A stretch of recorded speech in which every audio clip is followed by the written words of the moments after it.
किसान वाणी कार्यक्रम के प्रायोजक हैं कृषि एवं किसान कल्याण मंत्रालय, भारत सरकार। हर जोखिम से निकल कर फसल आए, सुरक्षित हो जाए। फसल बीमा से हर किसान अब आत्मनिर्भर हो जाए। संकट के समय प्रधानमंत्री फसल बीमा योजना किसानों के लिए वरदान है। अब सूखा पड़े या बाढ़ आ जाए कोई डर नहीं, अब ओले पड़े या कीट पतंगे फसल खा जाए कोई फिक्र नहीं, क्योंकि हमने लिया है प्रधानमंत्री फसल बीमा। बुआई से फसल कटाई तक हर जोखिम का दावा, न्यूनतम प्रीमियम पर अधिकतम भुगतान का वादा। योजना से हर साल जुड़ रहे हैं 5 करोड़ से ज्यादा किसान। अब आपकी है बारी। नजदीकी कृषि कार्यालय, सहकारी समिति, बैंक शाखा, अधिकृत बीमा कंपनी या जन सेवा केंद्र में स्वेच्छा से करा सकते हैं पंजीकरण। फसल बीमा पोर्टल या फसल बीमा ऐप द्वारा भी कराया जा सकता है पंजीकरण। प्रधानमंत्री फसल बीमा योजना, आपकी फसलों का संपूर्ण सुरक्षा कवच। कृषि एवं किसान कल्याण मंत्रालय, भारत सरकार। किसान वाणी कार्यक्रम सुनिए सारे बाण भैया ने विनोद भाई की राम राम। किसान भाइयों, आज है दिन मंगलवार और दिन मंगलवार न हम लेकर कार्यक्रम फोन इन। और फोन इन कार्यक्रम का जो विषय है वो हम मौसम, समय और परिस्थिति के हिसाब से चुना है। तो आज जो फोन इन कार्यक्रम का विषय है वो है महिला किसान दिवस पे, और साथ में जो विषय रहेगा वो है आलू की बिजाई में सावधानियों पे। और इस विषय में जानकारी देने के लिए आज हमने स्टूडियो में आमंत्रित किया है डॉक्टर लीला बोरा जी को। आप सहायक प्राध्यापक हैं चौधरी चरण सिंह हरियाणा कृषि विश्वविद्यालय में। और जो किसान भाई आलू की बिजाई में सावधानी पर जानकारी लेना चाह रहे हैं या किसी तरह की कोई उनकी जो है समस्या है या कोई जानकारी लेना चाह रहे हैं, तो उसके लिए जो आकाशवाणी कुरुक्षेत्र का फोन नंबर है वो है 01744 221 322। कुरुक्षेत्र का एसटीडी कोड है 01744 और दूरभाष नंबर है 221322। और डॉक्टर साहब से बातचीत कर रहे हैं हमारे साथी गिरधारी जी।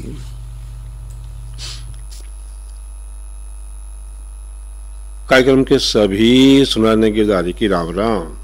साथियों, दिन मंगलवार कार्यक्रम फोन इन, और इस कार्यक्रम में हम ये प्रयास करेंगे कि ऐसे विषय लाएं जो मौसम, समय, परिस्थिति के हिसाब से बहुत जरूरी है, ताकि आपकी उससे संबंधित कोई भी समस्या है उसका समाधान हम सीधे ही अपने विशेषज्ञ से बात करा के उसका कर सके।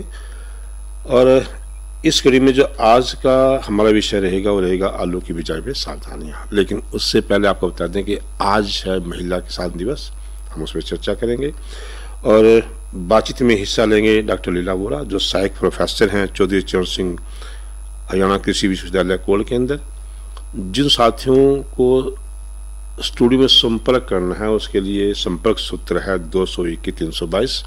जो साथी मोबाइल से या कुरुक्षेत्र से बाहर से फोन करेंगे उनके लिए एसटीडी कोड आवश्यक होगा, और एसटीडी कोड है 01744, यानी हमारा फोन नंबर रहेगा 01744 221 322। डॉक्टर साहब, आपका कार्यक्रम में स्वागत है। धन्यवाद।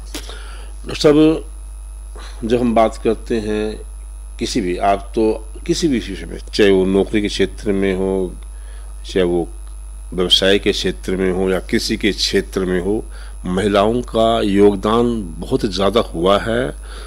बराबर तो था, कई क्षेत्रों में बहुत ज़्यादा भी हो गया। जहाँ एक तरफ महिलाएं पूरा घर संभाले हुए हैं, वहीं उससे बाहर निकल के खेत का कार्य है, और व्यापार में भी काफ़ी आगे हैं, और शिक्षा के क्षेत्र में, डॉक्टरी के क्षेत्र में, हर क्षेत्र में महिलाओं का योगदान जो है बड़ा महत्वपूर्ण है।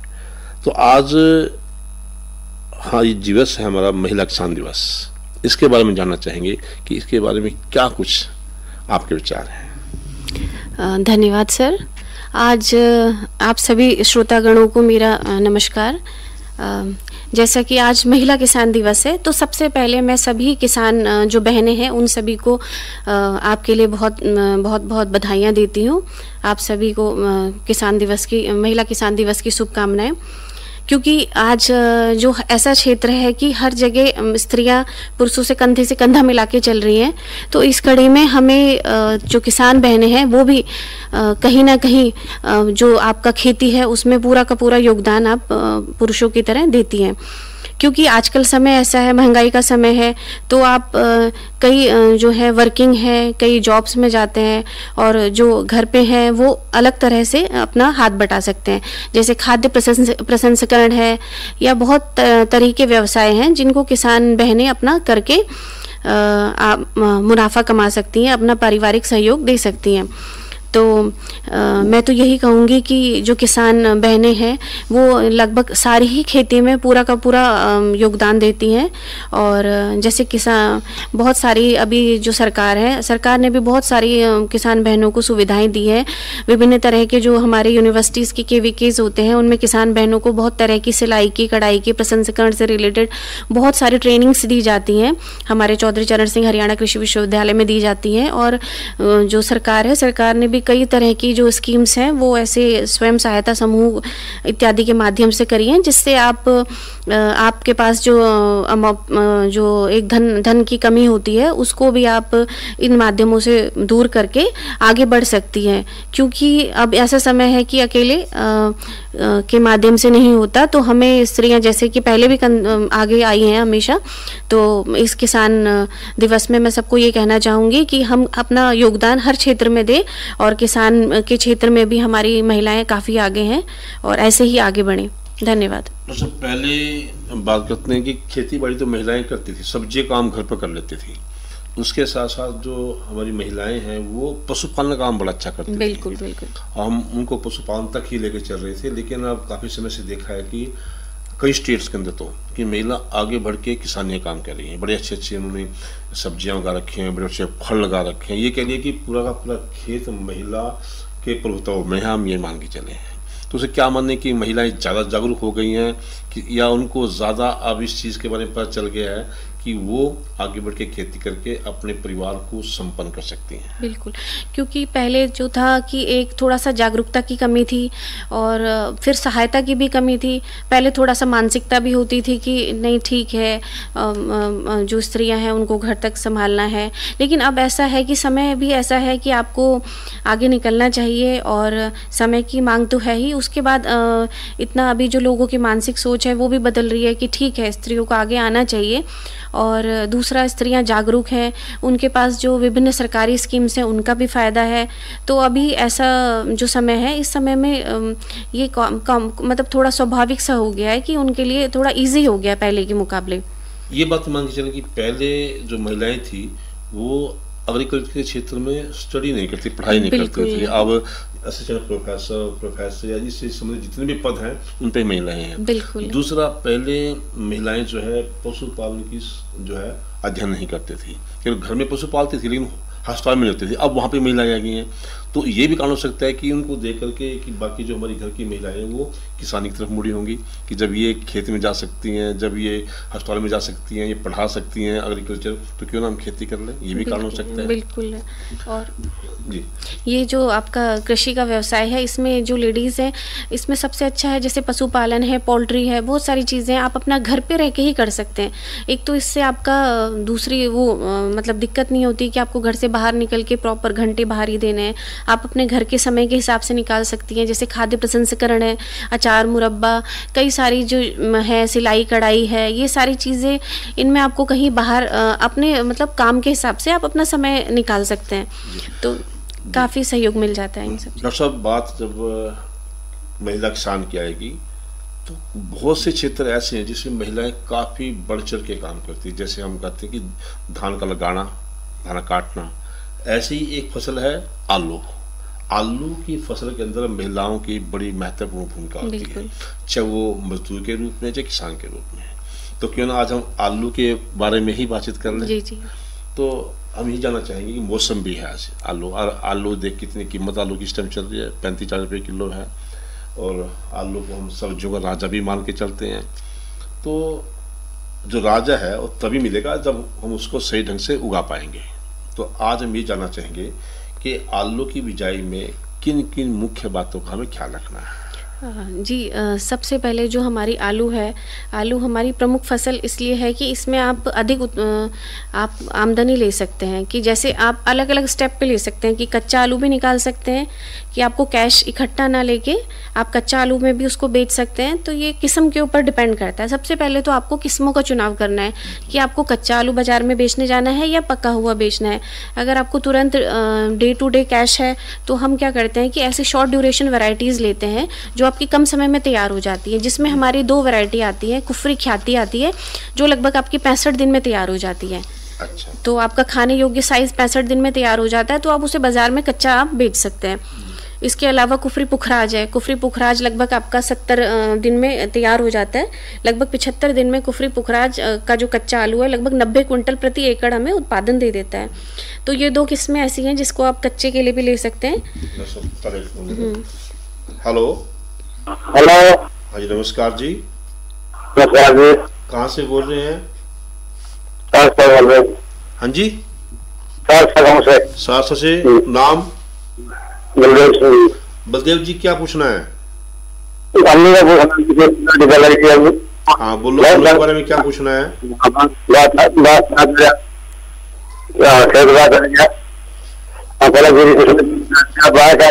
आलू लगाने का समय?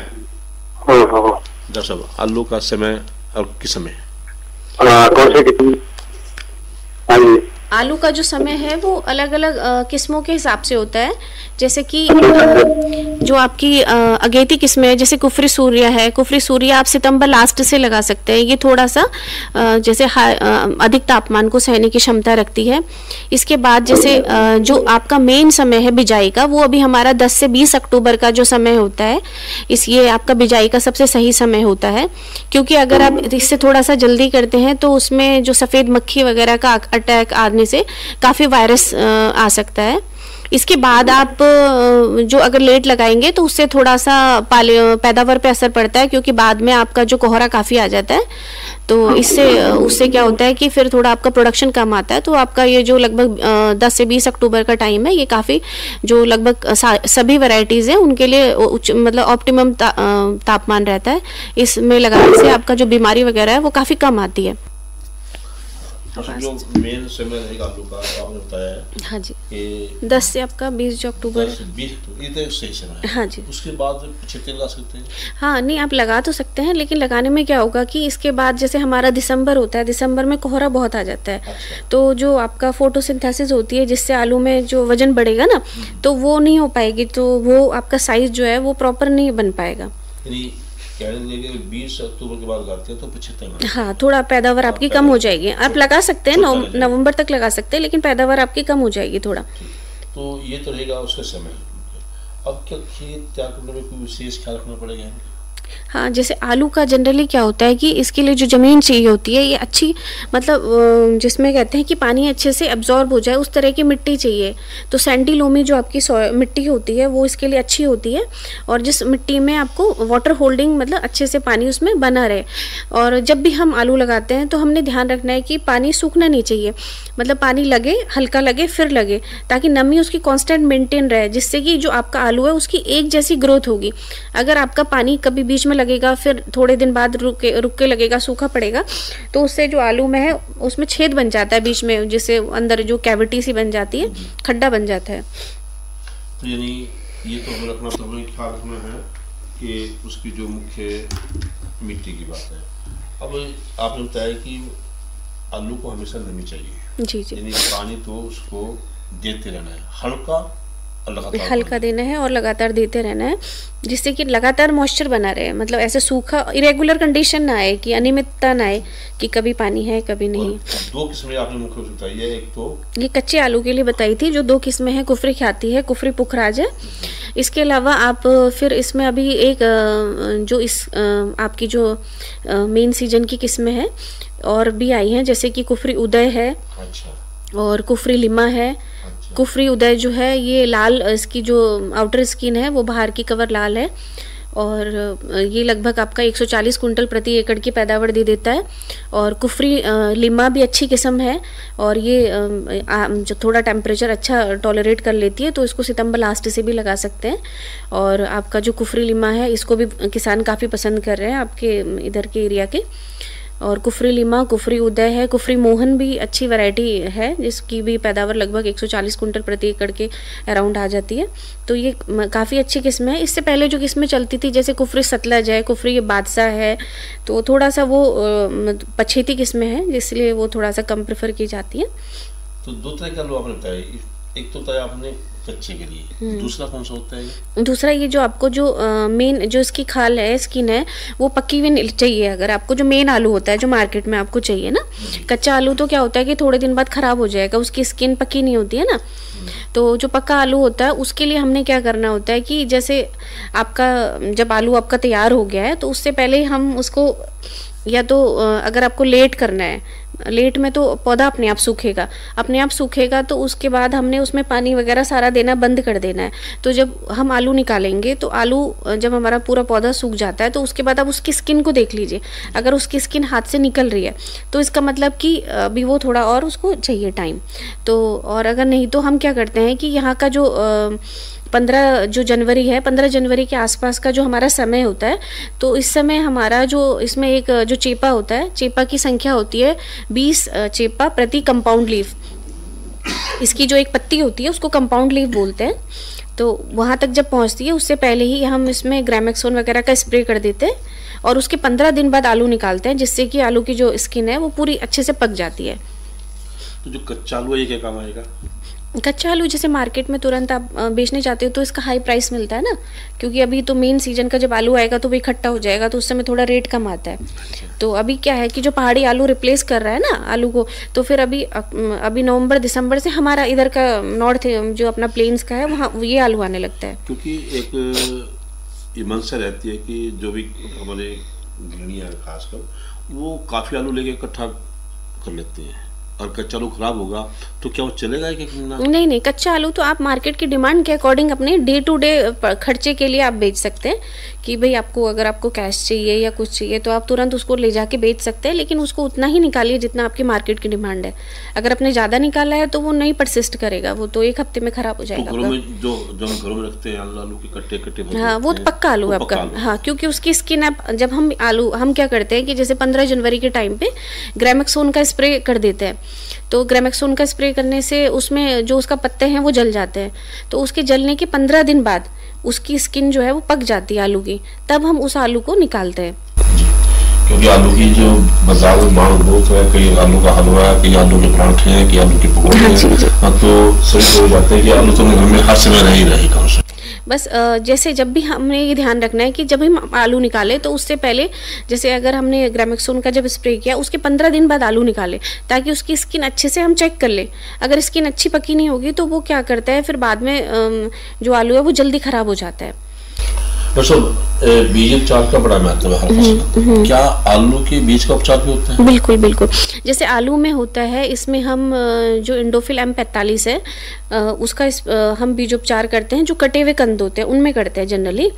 क्या होता है कि जैसे हमारे इसमें सीड साइज होता है, सीड साइज का जो आलू है लगभग हमारा ये आपका होगा लगभग 30 से 40 ग्राम का जो आलू का साइज़ है, तो ये हमारा सीड साइज़ का आलू होता है।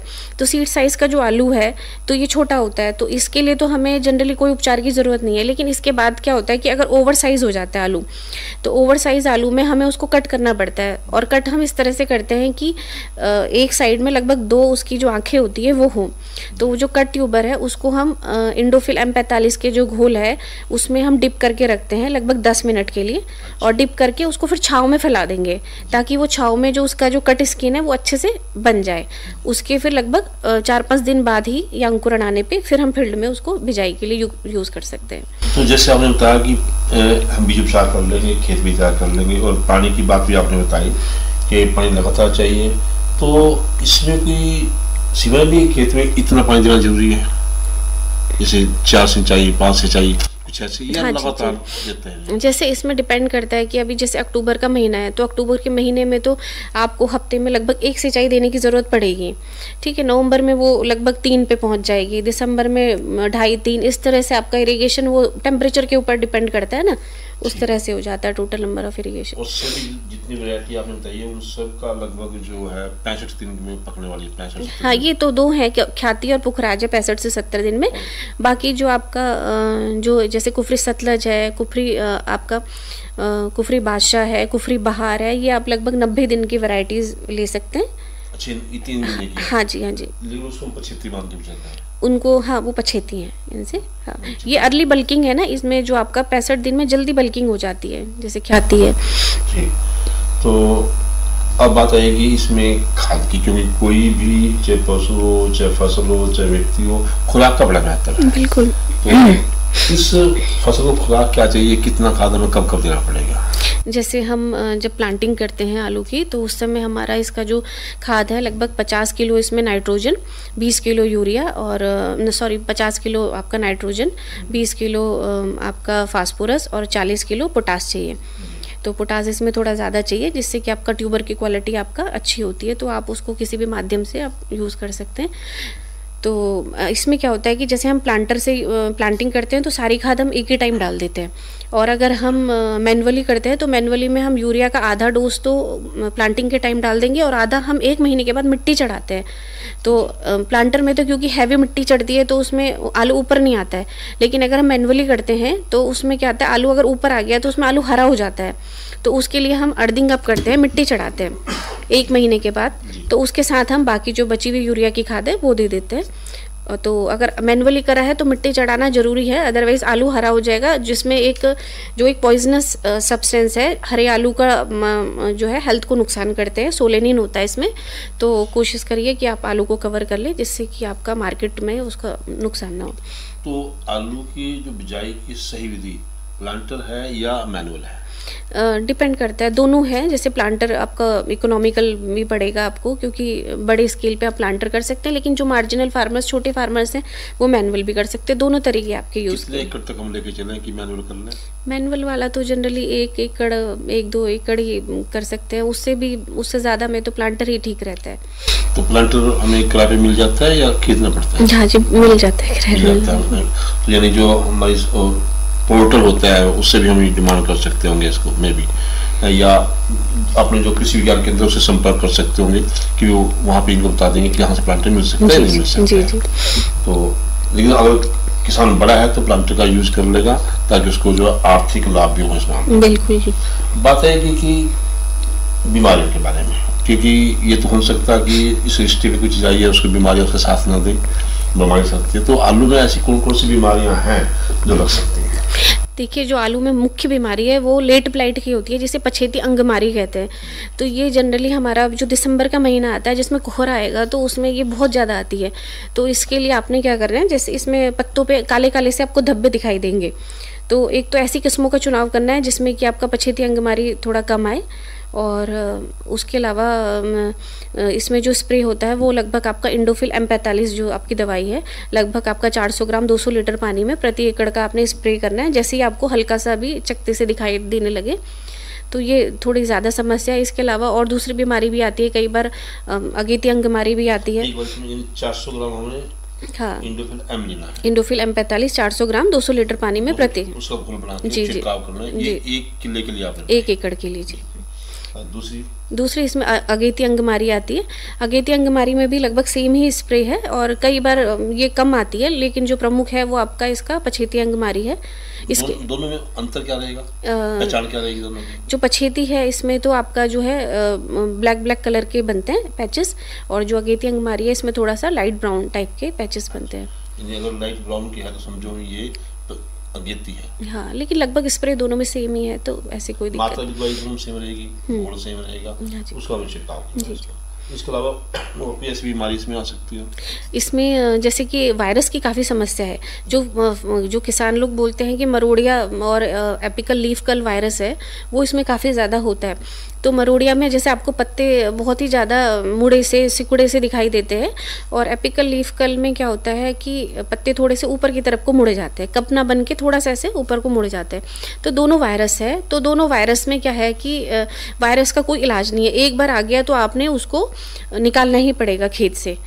तो निकालने के लिए आपने क्या करना है, नीचे से निकालना है आलू के साथ, क्योंकि आलू भी चाहिए उसको निकालने। जो आलू है नीचे, अगर वो ऊपर ऊपर का काट दिया तो आलू अगली बार मिक्स हो जाएगा। तो हमने उसको पूरा का पूरा आलू के साथ निकाल के उसकी रॉगिंग करनी पड़ेगी।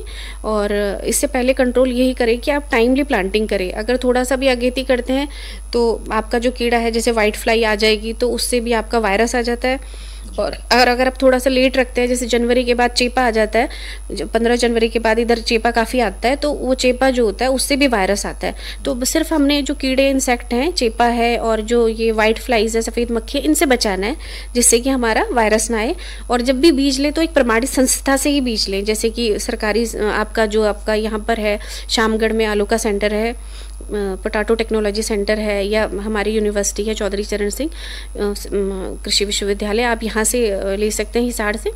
तो प्रमाणित संस्था से ही बीज लें, इससे आपका काफ़ी जो वो एक्यूरेसी होती है बीज की, कि आगे उसमें बीमारी आने के चांसेस कम होते हैं, क्योंकि बीज से ही ज़्यादातर जो सोर्सेज हैं बीमारी के वो आते हैं। उसमें एक बात हो रहेगी चलते चलते कि आलू जब पाड़ेंगे उस समय किस बात का विशेष ख्याल रखना है? आलू का ध्यान रखना है कि आप इसको फरवरी स्टार्टिंग में ही निकाल दें। क्योंकि अगर जैसे हम लेट करते हैं तो लेट करने से बहुत सारा जो आलू है हमारा वो सड़ जाता है, स्टोर में जाते ही सड़ जाता है, क्योंकि वो हाई टेम्परेचर उसके अंदर जो हीट है वो बन जाती है। तो जैसे ही हम आलू निकालते हैं तो आलू में हम उसको क्या करते हैं कि आलू हम फरवरी फर्स्ट वीक में ही निकाल लें, क्योंकि 15 जनवरी से अगर हमने ग्रामेक्सोन का स्प्रे करा है तो 15 दिन का हमारे पास टाइम है जिसमें उसकी स्किन पक्की हो जाती है।